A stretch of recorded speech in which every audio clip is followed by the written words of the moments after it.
Quand on débute en bourse, on se retrouve souvent face à la même question. Est-ce qu'il faut acheter une action précise, comme Apple ou Tesla, ou bien jouer la sécurité avec un ETF? Et bien moi je voulais pas simplement une opinion, mais une vraie réponse. Alors j'ai étudié les performances des dernières années, et ce que j'ai découvert c'est que 95% des investisseurs se trompent dans leur choix. Dans cette vidéo, je vais te montrer pourquoi la plupart des débutants tombent dans le piège, les vrais avantages et les limites des ETF, les risques et les opportunités des actions individuelles, et comment réellement choisir entre les deux.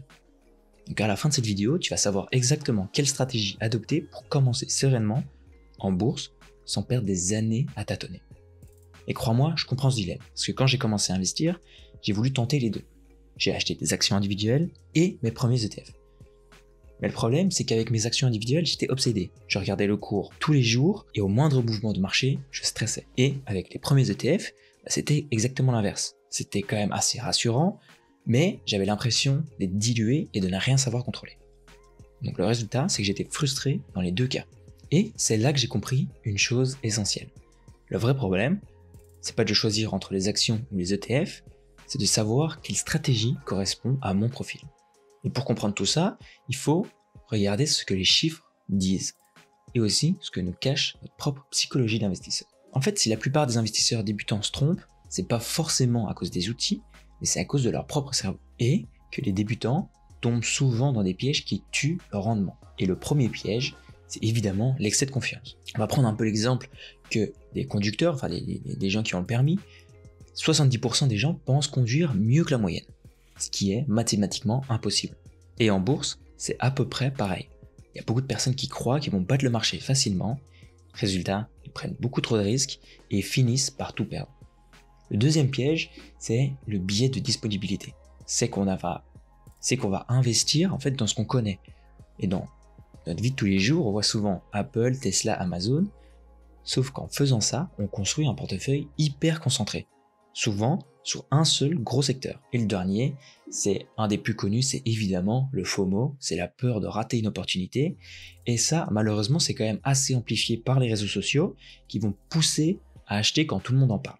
Donc, la plupart du temps au plus haut et à vendre dans la panique quand ça baisse. Et c'est exactement ça qui explique pourquoi l'investisseur moyen obtient des rendements inférieurs au marché sur le long terme.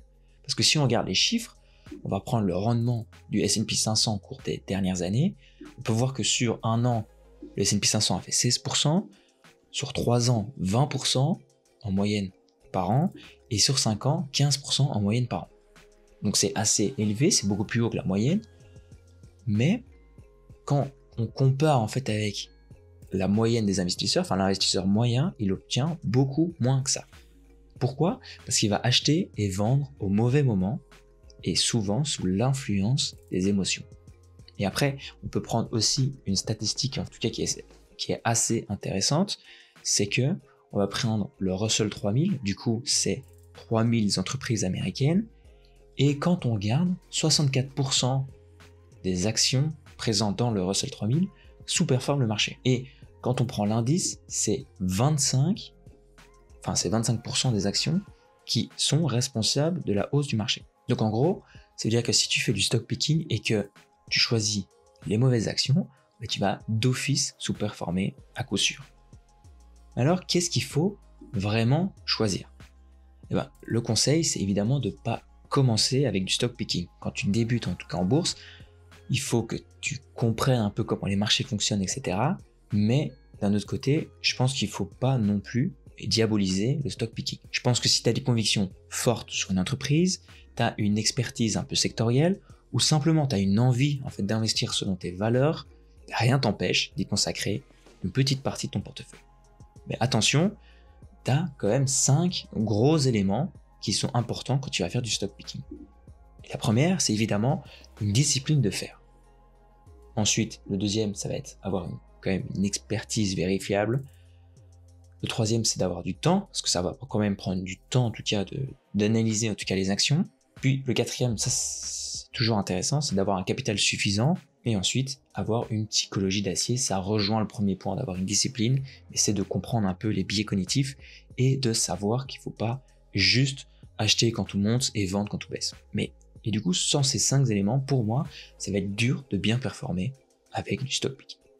Maintenant, on va tout simplifier et on va juste se concentrer sur un cadre clair et on va répartir entre 3 grosses catégories. Le premier, c'est un débutant total, où là, pour moi, c'est le plus simple, en tout cas, c'est de commencer avec 100% d'ETF. Si on suit en tout cas aux statistiques, c'est sans appel. Et surtout, ça va te permettre de comprendre comment les marchés fonctionnent, de voir ton argent fluctuer et de prendre de l'expérience sans réellement te mettre en danger. Ensuite, si tu es intermédiaire, c'est toujours intéressant d'avoir un peu d'ETF, donc 80%, c'est des exemples, 80% d'ETF, et ensuite avoir 20% d'actions individuelles. C'est pas forcément pour faire fortune, mais c'est pour apprendre progressivement sans risquer tout ton capital. Et puis évidemment, si tu es expert, c'est à peu près comme tu le sens. En clair, si tu veux mettre toutes tes chances de ton côté, le mieux, si tu es débutant, c'est de commencer avec des ETF. Et si un jour tu veux tenter par exemple le stock picking, fais-le en complément et pas à la place des ETF. Et là maintenant que tu comprends un peu, si tu veux quand même apprendre à faire du stock picking, j'ai fait une vidéo complète sur comment j'analyse une action en moins de 10 minutes. Elle s'affiche juste ici. Ciao, à bientôt.